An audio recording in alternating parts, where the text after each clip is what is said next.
आसिफ जरदारी साहब के खिलाफ आप लोग भी रेफरेंस लेके आ गए, इससे क्या फर्क पड़ेगा? ये आपके सामने रेफरेंस है। उन्होंने ये 3 गाड़ियां, 2 BMWs थी और एक लेक्सस थी। ये तीनों गाड़ियां ने उस वक्त ले ली। साथ 100 न्यूज़पेपर्स की आर्टिकल्स हैं, 100 जमा किए हैं जो आसिफ अली जरदारी के करप्शन के ऊपर लिख चुकी हैं। प्रेसिडेंट ऑफ पाकिस्तान साइफर में साजिश के मामले के ऊपर वो कायल नहीं है। मोस्ट ऑफ मीडिया उन्होंने सिर्फ वो एक क्लिप दिखाया कि कायल नहीं या सुपर लीड है हर अखबार में कि वो कन्विंस नहीं है। प्रेसिडेंट अगर एक जुमले के अंदर भी उस साजिश के तासुर की नफी कर रहे हैं तो it's a big statement. I think it's taken out of context. Khan साहब ने मुख्तलिफ जलसों में ये कहा है कि बड़ी गंदी गंदी ऑडियोज और वीडियोज तैयार की जा रही हैं। अंदाजा है कि आने वाले दिनों में ऐसा कुछ हो सकता है? जी, खान साहब को हम सबको खबर है कि खबर है डीप फेक्स ये बना रहे हैं।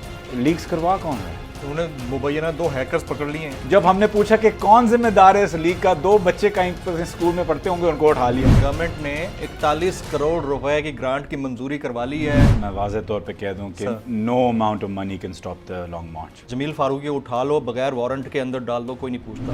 कंडेम इट के जो कुछ हुआ है, और आपको हम दाद भी देते हैं कि आपने बड़े दिलेरी के साथ मुकाबला किया। जिसको पकड़ने के लिए पंजाब से पुलिस आ जाती है, उनको इस्लामाबाद में घुसने नहीं दिया जाता। मौलाना सनाउल्लाह साहब की बात। Interior minister anti corruption Punjab में, यहाँ से पंजाब आ रहा है, फेडरल वहाँ से अरेस्ट कर रहा है, एक बनाना रिपब्लिक बना हुआ है इस वक्त। कुछ कह रहे हैं कि अगर खान साहब ने लॉन्ग मार्च के ऊपर ज़्यादा जिद की तो 11 साल के लिए भी कोई मुसल्लत हो सकता है हमारे ऊपर। 1-2 जो लोग शायद उनके वो बड़ी क्लोजनेस होगी तो उनकी ख्वाहिश हो सकती है, लेकिन वैसा हो नहीं सकता। नवाज शरीफ साहब आइंदा माह पाकिस्तान आएंगे। राना तनवीर हुसैन इंशाल्लाह, हम तो कब से कह रहे हैं, जब आप तो वेलकम करने के लिए तैयार बैठे। हम तो जब हुकूमत में थे हम तब से कह रहे हैं, लेकिन उनकी प्लेस जेल में बनती है।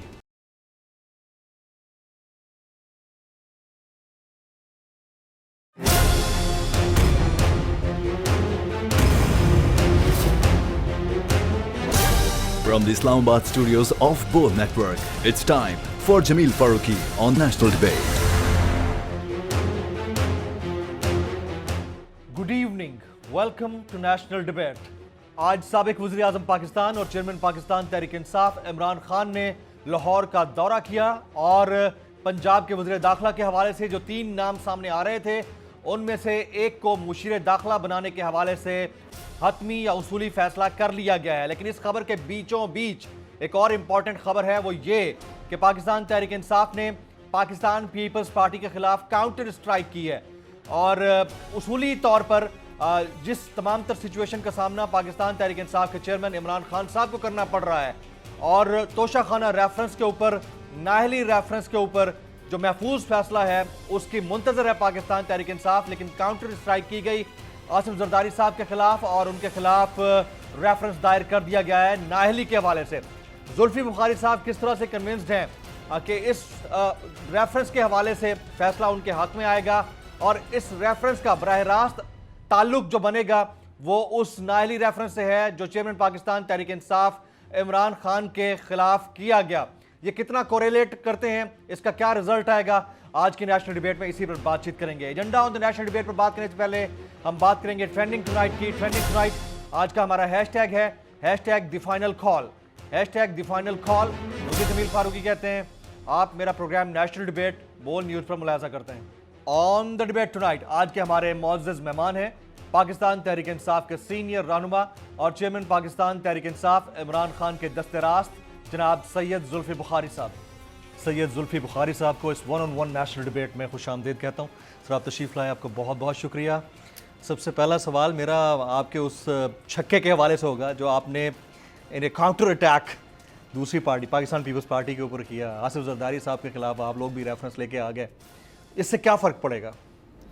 देखें, इससे बात ये होती है कि इन्होंने खान साहब के ऊपर हर कोशिश की कि कोई ना कोई चीज़ निकाल के दें। मतलब है कि इनकी अरबों खरबों की करप्शन एक तरफ, और ये क्या डालते हैं कि जी हेलीकॉप्टर क्यों इस्तेमाल किया, तोशाखाना से लेके घड़ी लेके बेची क्यों, मतलब इस पे आ रहे थे। तो क्योंकि अगर तोशाखाना की बात करनी है तो फिर आसिफ अली जरदारी से तो कोई बेहतर इंसान नहीं है, और रीज़न बीइंग कि ये आपके सामने रेफरेंस है। जी ठीक है, मैं देख चुका हूँ इसको। 3 गाड़ियाँ उन्होंने ली हैं। 3 गाड़ियाँ ने ली और ये डिटेल्स मैं आपको ज़रा एक्सप्लेन कर दूं कि 1978 में लॉ बना था इसके अंदर that all antique items. Cars shall not be allowed to be purchased by the recipient. Cars shall be given to the central pool of cars of the cabinet division. Right, तो ये एक कानून पास हुआ था. ठीक.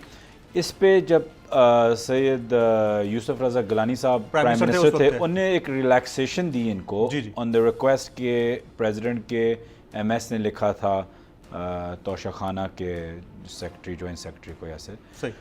वो उनको इजाज़त नहीं है बिकॉज कैबिनेट ने देनी होती है, पूरा वो लॉ चेंज होता है कैबिनेट के ज़रिए, जो हुआ नहीं. राइट. तो उन्होंने ये 3 गाड़ियाँ जो उनको बादशाह सलामत है उस वक्त उनको पसंद आ गई, इन्होंने बोला ये मैं साथ लेके जाऊंगा. और एक थी BMW, 2 BMWs थी और एक लेक्सस थी. तो ये तीनों गाड़ियाँ इन्होंने उस वक्त ले ली, साथ लेके और इसका कुछ भी नहीं दिया उन्होंने, कुछ जमा नहीं इसमें सिर्फ हमें ये इन्फॉर्मेशन है कि जी पूछा तोशा खाना के सेक्शन ऑफिसर से कि इसकी क्या अमाउंट है. इनके एमएस ने, प्रेसिडेंट के एमएस ने, आसिफ अली ज़रदारी के एमएस ने. अब वापस क्या आया, क्या अमाउंट आई है, अमाउंट दी गई नहीं दी गई, ये तो एक और डिबेट है. ये वो आए अदालत में आए, करेंगे तो पता चलेगा. अदालत में आए, दिखाएं और दी भी गई हो. बात ये कि गैर कानूनी एंटीक्स और गाड़ियाँ आप नहीं ले सकते. Right. जो खान साहब ने ली हैं घड़ियाँ वगैरह, वो आप ले सकते हैं जब आप उसका परसेंटेज तो आपको लॉ अलाउ करता है, लॉ अलाउ करता अलाउड है, है. Constitutionally law everything. ठीक. इन्होंने जो ली है वो तो आप खरीद ही नहीं सकते. गाड़ियाँ तो फॉर सेल है ही नहीं, वो कैबिनेट पूल के पास जाती हैं. तो ये हैं सिटिंग एमएनए. मेरी जो रेफरेंस है वो ये है कि ये NA 243 से ना जी, एमएनए ये रह नहीं सकते. ठीक. NA 213 से, सॉरी 213. तो वो ये ले नहीं सकते. तो इनको एमएनए रहने का कोई हक नहीं है. बिकॉज एमएनए जब आप बनते हैं, आप to the best of my ability you show your integrity, solidarity and so on so forth. वो इन्हें दिखाया नहीं है. तो जारी बात है कि आपको पता है. और मेरे पास ये नहीं, एज ए काउंटर स्ट्राइक तो अच्छा है जुल्फी भाई, as as a a- counter सिर्फ स्ट्राइक as a अच्छा है, counter लेकिन strike आप नहीं- लोगों के ऊपर जो तलवार लटकी हुई है उससे कैसे बचेंगे? ये अभी फैसला महफूज हुआ हुआ इलेक्शन कमीशन का. आखिरी चीज मैं ये भी बता दूं कि ये 100 आइटम्स हैं जी. 100 न्यूज़पेपर्स की आर्टिकल्स हैं. 100 Right. 100 जमा किए हैं, ठीक है. जो जिसके अंदर BBC, CNN, Washington Post, France, different अखबारात और चैनल्स, जिसके जो आसिफ अली ज़रदारी के करप्शन के ऊपर लिख चुके हैं इंटरनेशनली. ठीक.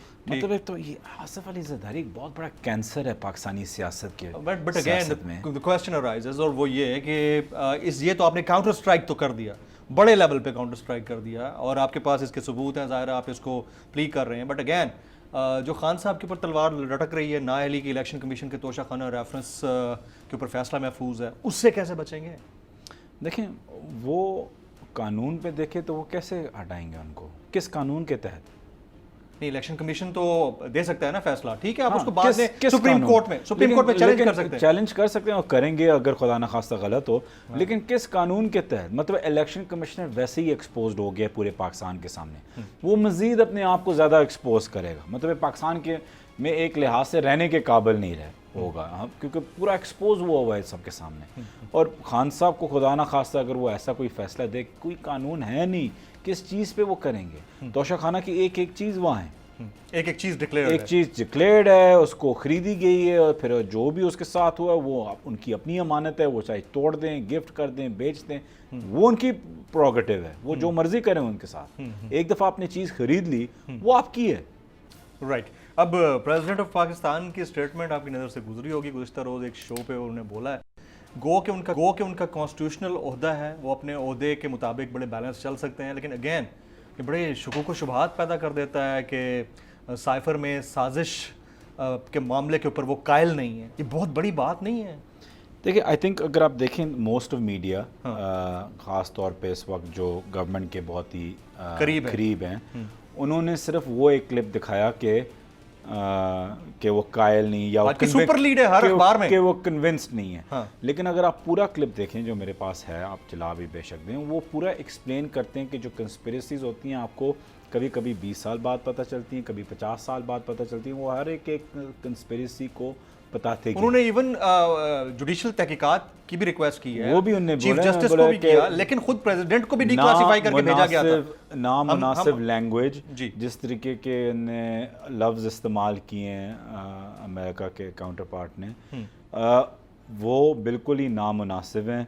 नामुनासिब के मतलब क्या कि वो कह रहे हैं कि अगर वो रह गया इमरान खान तो ये हो जाएगा, अगर वो ना रहा तो आपके सारे गुनाह माफ़।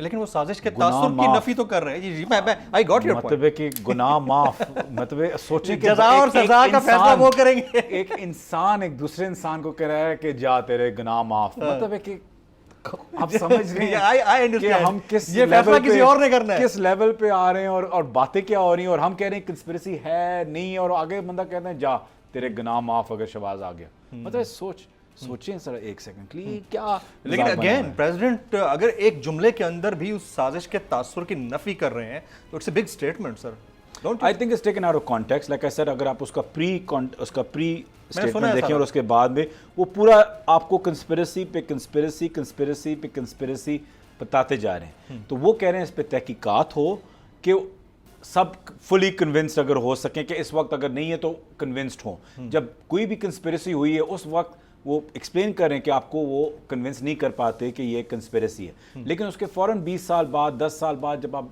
वो स्टडी करते हैं, उसके तासुरात बाहर आते रहते हैं, आपको समझ आती है कि यार ये कंस्पिरेसी थी। फिर 50 साल बाद आपको पता चलता था कि कितनी बड़ी कंस्पिरेसी थी। तो उन्हें ये भी रेफरेंस उसके साथ दिए, लेकिन मीडिया ने पर्पसली वो कट और पेस्ट करके खाली वो क्लिप दिखाया, ये नहीं दिखाया कि वो कंस्पिरेसी की सुपर कितनी लीड बात है कर आज रहे की हैं। सारे चैनल्स की, यहाँ पे पेपर्स की, बाहर के पेपर्स की। खैर Purposely. मे बी मेरा मुझे इत्तेफाक हुआ तो फिर मैं प्रेसिडेंट से खुद पूछूंगा। बट अगेन खान साहब बड़ा गरज रहे हैं और उन्होंने मुख्तलिफ जलसों में ये कहा है कि बड़ी गंदी गंदी ऑडियोज़ और वीडियोज़ तैयार की जा रही हैं डीप फेक वीडियो टेक्नोलॉजी के ज़रिए।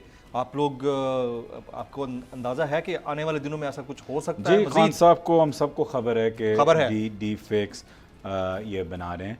तो खान साहब ने तो बहुत खान पहले साहब से related may be I don't know कि किसके रिलेटेड, मैं नहीं कह सकता, आई डोंट नो। लेकिन हमें पता है कि सीनियर लीडरशिप्स के हैं, चाहे टॉप से बॉटम तक हों। लेकिन डी फेक्स बन रही हैं, लेकिन इसमें कोई चीज़ ऐसे देखें, आजकल ज़माना भी बड़ा तेज़ है, लोगों को पता है क्या फ़ेक है क्या नहीं है, क्या स्टिक, जो फेक होती है वो चीज़ें स्टिक नहीं करती।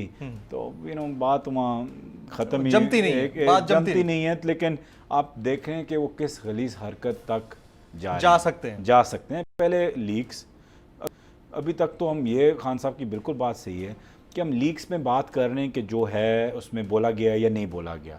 हमें तो अल्लाह के फजल से कि जो हमारा लीडर कमरे के बाहर बोलता है वही कमरे के अंदर बोलता है, तो हमें उस चीज़ की कोई फ़िक्र नहीं है। बल्कि लीक्स ने ज़्यादा साबित किया कि कितनी बड़ी कंस्पिरेसी साइफर में क्या क्या था, क्योंकि उसमें खान साहब वाज़ेह तौर पे कह रहे हैं लेकिन तो लिखा हुआ तो ये है ना। तो वो एक तो ये साबित कर देता है। दूसरी चीज़ ये है कि हम सबसे मेन सवाल नहीं पूछ रहे कि लीक्स करवा कौन रहा है। उन्होंने मुबैना 2 हैकर्स पकड़ लिए हैं, क्या ये पीटीआई के अगेंस्ट चार्जशीट का हिस्सा नहीं हो सकता? 48 आवर्स आफ्टर जब पीटीआई खान साहब से लेके बाकी सारे हम लीडरशिप ने ट्वीट्स और बोलना शुरू कर दिया कि ठीक है लीक्स अपनी जगह चलती रहेंगी, करा कौन रहा है? Big question. आपका IB chief is in charge of PM security and intelligence. Right. IB का यही मकसद है ना, उसमें जी। कितने करोड़ों अरबों रुपए ज़ाया होते हैं या डालते हैं उस डिपार्टमेंट के अंदर। उनका काम है to secure the prime minister from everything. Right. तो उनके होते हुए भी प्राइम मिनिस्टर का ज़ाती दफ्तर 2 हैकर्स को पकड़ा गया है। सिर्फ फोन नहीं, 2 हैकर्स को पकड़ा गया और कह रहे हैं कि वो मुलाजमीन है। वो अभी पकड़े गए हैं जब हमने ट्वीट शुरू किए कि कौन मैं यही तो जिम्मेदार पूछ है रहा हूं कि लीक्स का। क्या ये आपके तो ऑल ऑफ अ सडन जब हमने पूछा कि कौन जिम्मेदार है इस लीक का, 2 बच्चे कहीं स्कूल में पढ़ते होंगे, उनको उठा लिया। अच्छा, आपको लगता है कि आपके खिलाफ चार्जशीट के तौर पर इस्तेमाल हो सकते हैं ये वाले लड़के? नहीं, ये तो कुछ वाले बना लेंगे कि जी ये कोई इंडिया की साजिश थी या ये था, कोई ऐसा मजाक बना लेंगे। लेकिन बात नहीं, ये ये है कि PTI पहले के इनको भी तो बात हो इश्यू नहीं सकती है, था। आप बड़े इनको इश्यू तभी बना जब पीटीआई ने बनाया इश्यू कि कौन करा रहा है leaks, who is responsible for the. देखिए, जब ग्रीस में ये लीक्स हुई थी, वो आर्टिकल था, उसमें 2 इंटेलिजेंस के लोगों ने रिजाइन करना पड़ा। क्या डीजीआईबी ने रिजाइन किया है? प्राइम मिनिस्टर ने किया? क्या प्राइम मिनिस्टर ने या और इंटेलिजेंस एजेंसीज ने किसी से कोई एक्सप्लेनेशन या कोई रेजोनेशन, मतलब अगर आईबी हो तो ठीक है, अगर उनके टॉप्स रिजाइन नहीं करे, लेकिन जिन डिपार्टमेंट्स को दिया गया कि इस प्राइम मिनिस्टर ऑफिस को महफूज रखना है, क्या उनके जो हेड्स हैं या जिनको ये रिस्पॉन्सिबिलिटी, उनको क्या मूव किया गया और शिफ्ट किया गया, ट्रांसफर किया होगा, पोस्टिंग उनकी कहीं और की गई हो, या हो सकता है रिजाइन इंटरनल चल रही हूँ चीजें। अभी वो तो आप इस नजर आ हुकूमत की तहकीकात पे मुतमईन हैं? आप मुल्क का वजीर आजम प्रेस कॉन्फ्रेंस करते हुए कहते हैं वल्लाह अलम हमारा इन लीग से कोई ताल्लुक नहीं है, मुल्क का प्राइम मिनिस्टर कह रहा है। आप अगर ये तहकीकात कराएं तो आप लोग बिलीव उनके बोलें जो उनका DGIB है, जो उनका दफ्तर हर सुबह स्वीप, जिनका काम है उनको IB का के स्वीप करें हर सुबह दफ्तर, तो उनको क्या बग्स नहीं नजर आए कि जो उनकी हर कॉन्वर्सेशन टेप हो रही है? हमें तो मजा आ रहा है सुन के। और खान साहब की भी कोई अगर प्राइवेट कॉन्वर्सेशन PM ऑफिस की निकले तो वो तो हमें तो और भी मजा आएगा। वो तो अभी बतौर प्राइम मिनिस्टर बड़ी तमीज से बात आपको टीवी के सामने करनी पड़ती है। एग्जैक्टली आपकी इंटरनल मीटिंग्स की तो और बहुत PPP या नून के, हाँ जी। वरना जब उनको समझ आ जाएगी कि खान साहब उनके बारे में क्या सोचते हैं फिर वो तो मजा आ जाएगा। अब लॉन्ग मार्च आप लोग करने की तैयारी कर रहे हैं, ठीक है, all set and stage is set, लेकिन अगेन इधर नून लीग ने यानी PDM की गवर्नमेंट ने 41 करोड़ रुपए की ग्रांट की मंजूरी करवा ली है आपकी फेडरल कैबिनेट से। आप लोग तैयार हैं? आप लोगों के फूल बरसाने के लिए तो नहीं वो जमा कर रहे हैं ना पैसे? बुकेज नहीं है, बुकेज बुकेज नहीं। देखें मैं वाज़ेह तौर पे कह दूं कि no amount of money can stop the long march. जितना भी Seriously? पैसा ये खर्च कर दें कोई फ़र्क नहीं पड़ता। एग्जैक्ट डेट नहीं आ रही अभी तक। एग्जैक्ट डेट अभी तक आनी भी नहीं चाहिए। हम क्यों नहीं अभी एग्जैक्ट क्यों नहीं आ रही? चलो reason बता बॉल दो। हमारे कोर्ट में, हम जब मर्जी उसको वापस मारें। हम क्यों अभी एग्जैक्ट डेट दें? प्रेशर बिल्ड हो रहा है। खान साहब जब सही समझेंगे, वो आप मूवीज़ देखते हैं कि वो बार बार होल्ड होल्ड होल्ड फायर, तो वो कमांडर इन चीफ के पास होता है। तो जब खान साहब देंगे फायर कर, PTI के कमांडर इन चीफ जब चाहेंगे अनाउंस कर देंगे, अनाउंस कर कोई देंगे। backdoor लेकिन लॉन्ग मार्च चाहे बैकडोर डिस्कशन हो या ना हो या जो भी, लॉन्ग मार्च होगा। बैकडोर डिस्कशंस हो रही हैं कोई? नहीं, प्रेसिडेंट साहब कर रहे हैं। प्रेसिडेंट साहब कर रहे हैं? हाँ, इज इट अ रियलिटी कि प्रेसिडेंट साहब बैकडोर? प्रेसिडेंट साहब ने बोला कि उनकी एक मीटिंग हुई है, तो अगर हुई है बिटवीन देम जो भी उनको, उसमें से कुछ पॉजिटिव निकला है? आई don't know anything about the meetings, लेकिन मैं यही कहता हूँ कि अगर मैं बार बार कहता हूँ हुई है नहीं हुई, होनी चाहिए, अगर हो या ना हो। चलो ये तो प्रेसिडेंट साहब के लेवल पे ऊपर है ना, उनके पास एक कॉन्स्टिट्यूशनल पोजीशन भी है जिसकी वजह से PMLN वाले उनसे वैसे शदीद नाराज है, उसको छोड़ देते हैं। क्या आपकी PMLN से यानी PTI की PMLN से कोई बैकडोर मीटिंग्स हो रही हैं? जहाँ तक मुझे पता है बिल्कुल भी नहीं, ऐसी कोई मीटिंग नहीं हुई? कुछ भी नहीं, कोई डिस्कशन नहीं हो रही? कुछ भी नहीं। कोई कार्ड ऑन टेबल नहीं है कि एक ही कार्ड टेबल पे है व्हाट कि इलेक्शंस की डेट आप लोग इलेक्शंस, अर्ली इलेक्शंस पे आप अग्री करें और उसके बाद डिस्कशन हो सकती है टेबल पे, लेकिन बगैर इलेक्शन की अनाउंसमेंट भी आप नहीं कर सकते। जुल्फी साहब मैं आपको यहाँ पर रोकूंगा। ख्वातीन हज़रात यहाँ वक्त हुआ एक ब्रेक का, ब्रेक के बाद जब वापस आएंगे तो जुल्फी बुखारी साहब से गुफ्तगू के सिलसिले को आगे बढ़ाएंगे, साथ रहिएगा।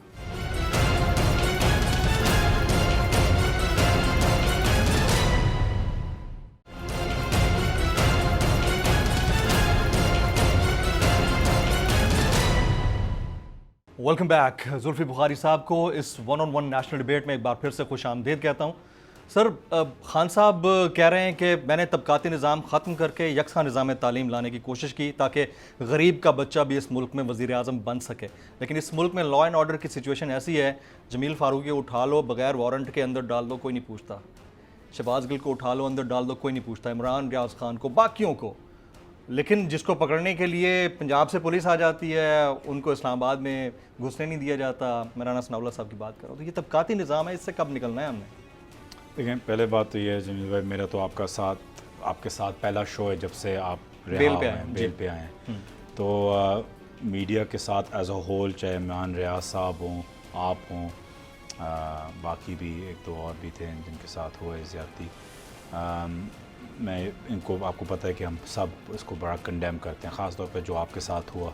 तो as a friend, as a brother, मैं आपसे वी कंडेम इट कि जो कुछ हुआ है, और आपको हम दाद भी देते हैं कि आपने बड़े दिलेरी के साथ मुकाबला किया इस चीज़ का, लेकिन बिल्कुल ज़्यादती है। और आप देख सकते हैं कि एक मतलब बनाना रिपब्लिक बन रहा है। Interior minister anti corruption Punjab में, यहाँ से पंजाब आ रहा है, फेडरल वहाँ से अरेस्ट कर रहा है।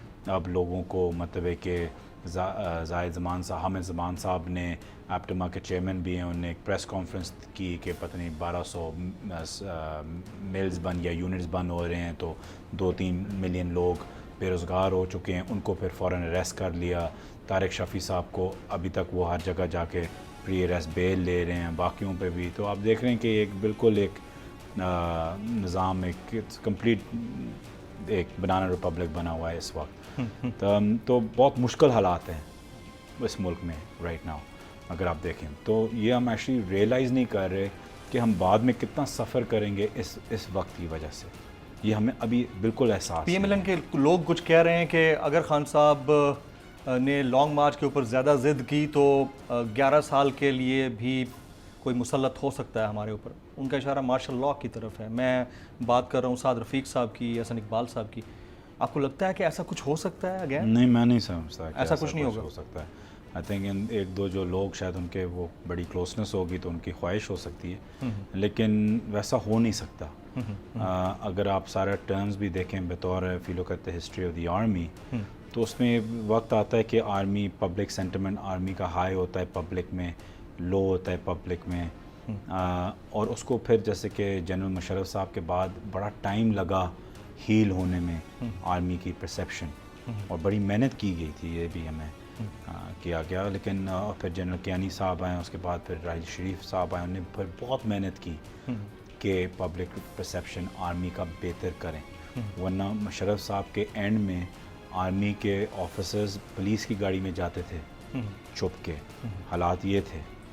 और इस वक्त जो है हालात को ये जितने भी कोई बेहतर नहीं है इस वक्त जो सेंटिमेंट है, राइट। तो आई थिंक सेंटिमेंट वाकई यही होना चाहिए कि लोगों को वाज़े तौर पे नज़र आना चाहिए कि आर्मी पॉलिटिक्स से बिल्कुल डिटैच्ड है इस, और अपने आप के ऊपर और अपनी चीज़ों के ऊपर कंसंट्रेट करें। उससे फिर आर्मी का इमेज शायद पब्लिक में बढ़े, बेहतर होगा। लेकिन अगर ये समझें कि पब्लिक के ऊपर आ जाएंगे ऊपर फिर से या मार्शल लॉ, तो इस वक्त तो टेम्परेचर बहुत हाई है। टेम्परेचर बहुत हाई है। नवाज शरीफ साहब आइंदा माह पाकिस्तान आएंगे। राना तनवीर हुसैन साहब PMLN के वफाकी वजीर, इंशाल्लाह। हम तो कब से कह रहे हैं इंशाल्लाह। आप वेलकम कर रहे हैं, तो जब आप तो वेलकम करने के लिए तैयार बैठे। हम तो जब हुकूमत में थे हम तब से कह रहे हैं, लेकिन उनकी प्लेस जेल में बनती है। ये फिर से एक बनाना रिपब्लिक और एक NRO होगा, जो खान साहब की आई थिंक सेकंड लास्ट या लास्ट स्पीच थी, वो यही था कि ये सारी चीज़ें NRO 2 की तरफ जा रही हैं। तो अगर ये NRO के तौर पे आ रहे हैं कि माफ़ करके आप आएँ वापस और आप बेल पे हैं या क्विट हो जाएं और आप फिरते रहें, तो वो एक और चीज़ है। अगर वो वापस आएँ दिलेर मर्दों की तरह और आएँ और अपनी जेल का टाइम पूरा करें, 100 बिस्मिल्लाह। हम तो कब से कह रहे हैं कि भागे हुए मुझे, लेकिन उससे पहले एक और दावा हो रहा है, और वो ये है कि पंजाब में हुकूमत बदलने जा रही है आइंदा 1 माह के दौरान, और ये हनीफ अब्बासी साहब ने दावा किया है। और अगर पंजाब में हुकूमत तब्दील होती है तो फिर तो नवाज शरीफ साहब आ सकते हैं पंजाब, जाती उम्रा जा सकते हैं। देखिए आई थिंक टाइम शॉर्ट होता है, तो हनीफ अब्बासी साहब टाइप बंदे की तो नहीं हमें गुफ्तगू या बात पे कि कोई वो मैसेज डिलीवर कर रहे हैं किसी उनकी अपनी गवर्नमेंट में उनकी अपनी पार्टी के अंदर कोई सही वजन वाला बंदा हो तो फिर तब उसकी बात डिस्कस करें। हनीफ अब्बासी को क्या पता, वो ड्रग्स बेचने हैं, उसको क्या पता। अच्छा, उनको नहीं पता, आप वैल्यू नहीं करते उनकी बात। ज़ीरो। वहाँ बैठकर लंदन में नवाज शरीफ साहब मरियम बीबी के साथ बैठकर प्रेस कॉन्फ्रेंस करते हैं, और उन्होंने कहा कि हिसाब लिया जाएगा इसमें जो कुछ हमारे साथ हुआ। उन्होंने बाकायदा इदारों की बात करके कहा, तो उनकी बात में कितना वजन है? हिसाब पब्लिक को लेना है या उन्हें लेना है? देखें, पर्सनली अगर मुझसे पूछे, मैं समझता हूँ उनकी बात में बहुत वज़न है। अच्छा। और वज़न इसलिए क्योंकि हिसाब लिया जाएगा, और ये बात उनकी बिल्कुल सही है। इस वक्त भी जो पाकिस्तान के साथ हो रहा है वो हिसाब ही लिया जा रहा है। और जब भी नवाज शरीफ वापस हटाए गए हैं और फिर वापस गवर्नमेंट के अंदर आए हैं, चाहे बतौर वज़ीर आज़म, उनने हमेशा जुल्म किया है पाकिस्तान के साथ। जब भी आप उनकी प्रोग्रेसिवली उनके 3 टेन्योर्स देखें तो प्रोग्रेसिवली वो और भी जुल्म करते जाते हैं। पहले वो फिर भी थोड़े से रिसेप्टिव थे सराउंडिंग्स के, पब्लिक सेंटिमेंट के, इदारों के, फिर वो और सख्त होते गए, और फिर आखिरी वालों ने बोला था भाई बस खुले लूटो, खुला ये करो, ख़त्म करो, एक ही दफ़ा करो। तो अभी अगर वो आएँ तो आपको पता है ये फिर से पाकिस्तान की आवाम से, पाकिस्तान के अदारों से बदला लेंगे। राइट। दफ़ा 144 के हवाले से आपकी दरख्वास्त इस्लामाबाद हाई कोर्ट से खारिज हो गई, मुस्तरद कर दी गई। तो आपके पास जो ऑप्शन है धरना देने का वो तो नहीं रहा पीछे। अब आप लोग क्या करेंगे? देखें, मार्च तो समझ में आता है कि आप आए पिंडी तक, फैज़ाबाद तक रुक के वापस चले जाए, लेकिन वो 126 रोज़ा धर सीन था। देखिए हम वो सीन तो आप लोग नहीं क्रिएट, लेकिन हम कोई बात धरने की कर भी नहीं रहा। पहली बात तो ये है, ऐसा कोई ऑप्शन तेरे गौर नहीं है? नहीं हो सकता है, लेकिन मैम कोई धरने के कंपल्सरी तो नहीं है हमारे लिए। आई मीन मेरी पर्सनल ओपिनियन अगर मानी जाए, मैं तो समझता हूँ ये सारी चीज़ें तमाम हो जाएंगी मार्च से शायद पहले ही, अगर हम सही तरीके से इसको अभी करें। लेकिन बात यह है कि कुछ भी हो सकता है, धरना हो सकता है, नहीं हो सकता, प्रोटेस्ट हो सकता है, 2 दिन का धरना हो सकता है, 1 दिन का हो सकता है, 100 दिन का हो सकता है, वो everything is an option. Everything is an option. Everything is an option. Kamran Tessori, governor Sindh, comments please. सिर्फ जेस्चर नहीं चाहिए, कमेंट्स चाहिए। यार अभी बंदा क्या देखें हम, आई थिंक उनकी कितनी यूनिवर्सिटियां हैं वहाँ पे, उन सब यूनिवर्सिटियों के बच्चे जो है ना वो उनसे मेडल्स लेंगे because he is actually the chancellor. सही है, चांसलर। लेकिन आप उनकी तस्वीर देख के आपको पता चल जाता है कि किस किस्म के इंसान को आपने गवर्नर बना दिया। बात है कि इनकी बैकिंग किसकी थी, किसकी रिकमेंडेशन थी, बड़ा क्वेश्चन। तो ये भी जैसे कि प्रेसिडेंट साहब कह रहे थे, ये भी कंस्पिरेसी सालों में खुलेगी कि किसकी वक्त आने पे किसकी सिफारिश से ये गवर्नर बने। राइट। आम इंतखाबात तो अब इतनी जल्दी नहीं होते, आप लोग अर्ली इलेक्शंस का डिमांड कर रहे हैं। अर्ली इलेक्शंस बहुत अर्ली भी हो भी गया तो नेक्स्ट क्वार्टर इन 2023 के फर्स्ट क्वार्टर में ही हो सकता है, बहुत जल्दी भी हुए तो वो भी अल्लाह करे। लेकिन ये 2022 वाला तो ख़त्म हो गया सीन आपका। देखें जमील भाई, हमें अर्ली इलेक्शंस क्यों चाहिए थे? क्यों हम अर्ली इलेक्शंस इसलिए चाहते थे क्योंकि हम ये कहते हैं और या चाहते हैं क्योंकि हम ये समझते हैं कि इस वक्त इनने पाकिस्तान का बेड़ा गर्क कर दिया और इस पॉलिटिकल इंस्टेबिलिटी की वजह से इकोनॉमिक इंस्टेबिलिटी है इस मुल्क में, और आप इकोनॉमिक इंस्टेबिलिटी को नहीं ठीक कर सकते जब तक पॉलिटिकल स्टेबिलिटी आए। तो उस पॉलिटिकल स्टेबिलिटी को हम लेके आना चाह रहे हैं। हम ये नहीं कह रहे कि हमें इलेक्शंस इसलिए चाहिए क्योंकि हम अगर इलेक्शंस तभी हमें ठीक है अगर हम 2/3 से जीतें। हमें इलेक्शंस इसलिए चाहिए कि एक चीज़ एक दफ़ा ख़त्म हो जाती है, जो डिबेट है, लड़ाई है, जंग है, जो भी आप कहना चाहते हैं इस वक्त मुल्क में, आप उसको ख़त्म कर देते हैं। यू पुट इट असाइड और फिर आप सिर्फ फोकस करते हैं, चाहे PTI हो चाहे PDM हो। ठीक है, तो हमारा मौक़िफ़ सिर्फ ये था। उसके बगैर हम समझते हैं कि पाकिस्तान श्रीलंका की तरफ जा रहा है, चाहे वो रुपया हो, चाहे वो तेल हो, चाहे वो महंगाई हो। लोगों के लिए जीना मुश्किल हो गया है मुल्क के अंदर। तो हम इसलिए कह रहे हैं अब चाहे दिसंबर में इलेक्शन हो, चाहे मार्च में इलेक्शन हो जैसे आप कह रहे हैं, चाहे उसके बाद हो, बात यह कि क्या पाकिस्तान बाद में भी हो? नहीं, मैं कह रहा हूं कि पाकिस्तान के स्टेज पे होगा। देखें PTI को छोड़ दें, हमें छोड़ दें एक सेकंड के लिए। आपको कैसा लगता है पाकिस्तान किस स्टेज पे होगा? किस स्टेज पे होगा आपको क्या लगता है? द ब्रिंक, अभी से it's at the brink of bankruptcy. क्या दिसंबर में आपके स्कूल बॉन्ड्स की किस्तें हैं, क्या आप वो फुलफिल करेंगे या डिफॉल्ट करेंगे? गैस के ऊपर वैसे प्राइम मिनिस्टर ने कह दिया है कि हम गैस नहीं ले सकते क्योंकि हमारे पास पैसे नहीं है सर्दियों में। तो अभी हम तो ये गैस हो गया, इन्फ्लेशन होगी, महंगाई होगी। इन्फ्लेशन पे तो सागदार साहब ने डॉर्नोमिक्स के जरिए थोड़ा सा रिड्यूस डॉर्नोमिक देखें, वो तो मूडीज को भी थ्रेटन करके आए हैं ना कि अगर आप हमें नीचे ऊपर ना ले जाएं अपनी रेटिंग्स में तो हम आप पता नहीं क्या कर देंगे। तो clearly the man is not there. हाँ, वो बिल्कुल ही अपने कोई दुनिया में है। तो ना वो IMF के एग्रीमेंट्स के साथ भी नहीं चल रहे, तो अब इनने लेके जाना है कंप्लीट बर्बादी की तरफ। अब हमारा सिर्फ मौक़िफ़ ये था कि अर्ली इलेक्शंस हों कि पाकिस्तान बचे, सिंपल एज दैट। अब उसमें हम 2/3 से हार जाएं, वो हमारा मसला नहीं है। हम कह रहे हैं इलेक्शंस हों कि ये चीज़ एक ख़त्म हो, साइड नहीं। जुल्फी भाई, अगर आप लोग इसी तरह से अपने जो फाइनल कॉल का टाइम है उसको लिंगर ऑन करते हैं, क्योंकि आप लोग समझ रहे हैं कि आपका प्रेशर बिल्ड हो रहा है, जितना प्रेशर 6 महीने में बिल्ड हुआ है, उसके बाद अगर ये लोग महंगाई किसी तरह कम करने में, लोगों को किसी हद तक रिलीफ देने में कामयाब हो जाते हैं, जैसे अब सागदार साहब अमेरिका के अंदर हैं, वाशिंगटन DC में, वर्ल्ड बैंक और IMF के लोगों से उनसे मुज़ाकरात हैं, मुलाकातें, इजलासों में शिरकत है, अगर ऐसा वो कर जाते हैं तो आपके जो नैरेटिव है उसको डेंट नहीं लगेगा। वो क्या बोरियों में उनको पैसे दे के देंगे? वो उनको क्या रिलीफ दे सकते हैं? मुझे फिजिकल मतलब कि एकेडमिकली पता है आपकी नज़र में उनको क्या रिलीफ दे सकते हैं? में तो इंपोर्टेड गवर्नमेंट है ना, तो उनको कुछ ना कुछ तो देंगे। उनको कोई रिलीफ नहीं दे सकते ज़्यादा। और जो उनने पैसे थोड़ा बहुत इस्तेमाल किए रुपए को पिछले 5, 10, 15 दिनों में कंट्रोल करना, ये इन्हें पैसे बेसिकली आग में फेंके हैं। जो भी इंटरनेशनल फंडिंग इनके साथ आई है, चाहे चाइना से पहले आई या रोल ओवर जो उनका हुआ, इन्हें सारा अभी सिर्फ रुपए को पैक करने के चक्कर में या रिड्यूस करने के, कंट्रोल करने के चक्कर में उन्होंने इस्तेमाल किए।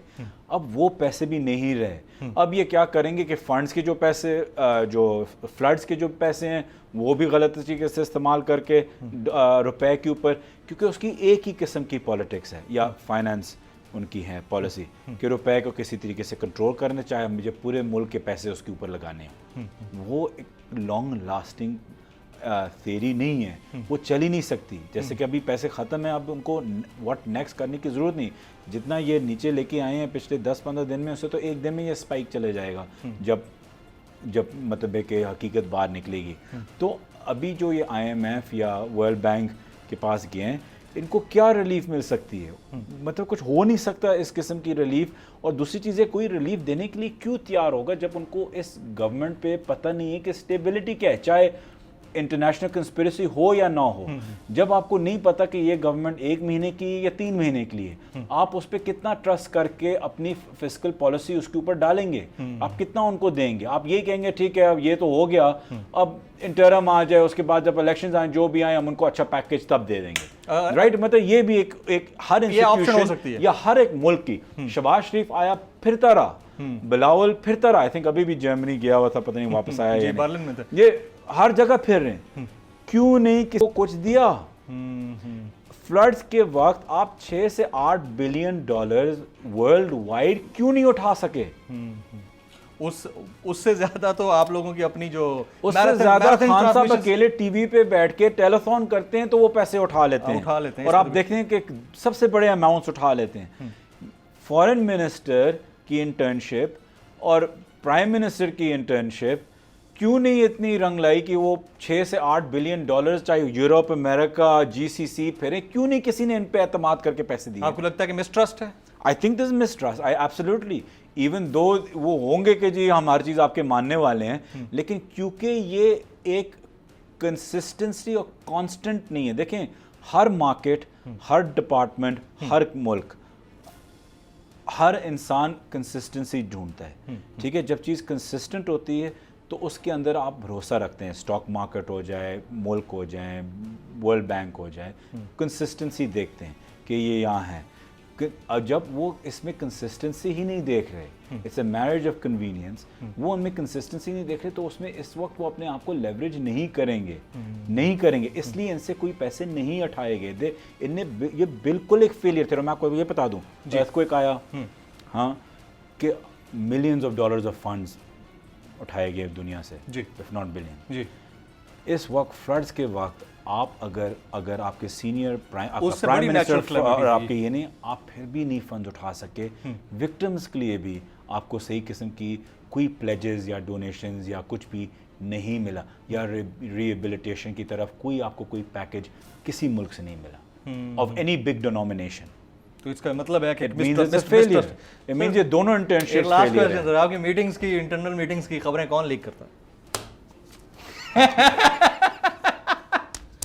दस दे आज भाई। अच्छा, मुझे पता ही नहीं कि इंटरनल मीटिंग्स की खबरें कोई लीक हुई हैं। बहुत लीक होती हैं। कौन सी? सर इतनी बात मैं क्या कौन सी ना बताऊंगा, इस पर खुद खान साहब कह चुके हैं, सब क्या कहें, हमें नहीं समझ आ रहा है कौन लीक करता है। आपको भी नहीं पता? मुझे कसम, कोई ना कोई तो करता होगा, या वो वहाँ भी बगिंग हुई बगिंग हुई कोई लीक करता होगा, इसमें जाहिर बात है कोई ना कोई तो इन्फॉर्मर होगा। वेरी राइट जनाब जुल्फी बुखारी साहब, आपने एक्सक्लूसिवली नेशनल डिबेट के लिए वक्त निकाला, आपको बहुत बहुत शुक्रिया। ख्वातीन हज़रात, आज की ओवरऑल जो डिस्कशन है उसका क्रक्स ये है कि पाकिस्तान तहरीक इंसाफ बड़ी मोटिवेटेड है। आइंदा चंद दिनों के अंदर कोई बड़ी कॉल, कोई बड़ा फैसला खान साहब की तरफ से, और उसके बाद जो होगा वो आपके हमारे सामने होगा। आज की नेशनल डिबेट से जमील फारूकी को इजाज़त दीजिए।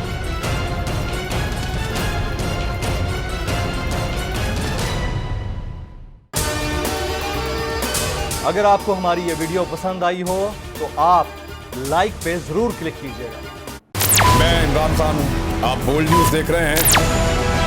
सबसे बड़ा चैनल बोल, सबसे बड़े एंकर इमरान रियाज खान के प्रोग्राम इमरान खान बोल के साथ ने रेटिंग के तमाम रिकॉर्ड तोड़ दिए। 56% नाज़रीन ने बोल न्यूज को देखा, सोशल मीडिया पर भी सबने ज्यादा देखा। सब्सक्राइब करें और बेल दबाएं ताकि कोई खबर रह न जाए।